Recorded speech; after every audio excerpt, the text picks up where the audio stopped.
بسم اللہ الرحمن الرحیم۔ دوستو، آج میں آپ کو یہ بتاؤں گا کہ نماز پڑھنے اور نماز قائم کرنے میں فرق کیا ہے۔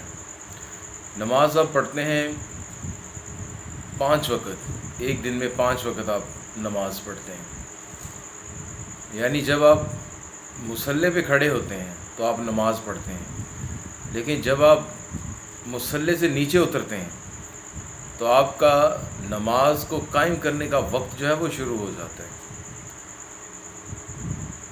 اب نماز ہے کیا؟ نماز ہے سورہ فاتحہ، پورا قرآن مجید، اللہ تعالیٰ کی حمد و ثنا اور درود پاک۔ یعنی اگر ہم یہ دیکھتے ہیں کہ پورے قرآن پاک میں جو بھی احکامات ہیں، جیسے اللہ تعالیٰ فرماتا ہے کہ جب دو مومن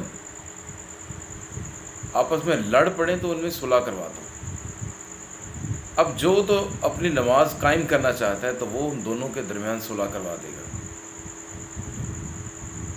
یہ تو ہو گیا نماز کو قائم کرنے کی طرف ایک قدم۔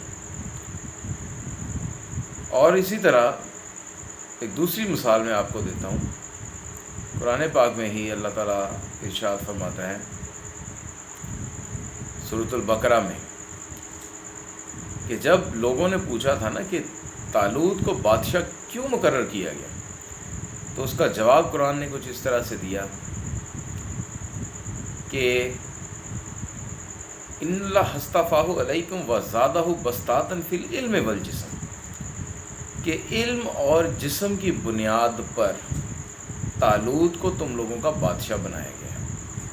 یعنی اب یہ آپ نے یہاں سے ایک اصول لے لیا کہ اگر کبھی بھی کسی کا انتخاب کرنا ہو بحیثیت ایک لیڈر کے، بحیثیت ایک بادشاہ کے، یا اپنے سے بہتر، یا اپنا بحیثیت ایک سرپرست کے، تو آپ یہ دیکھیں گے کہ آیا وہ علم اور جسمانی طاقت کے لحاظ سے وہ کس معیار پر ہے۔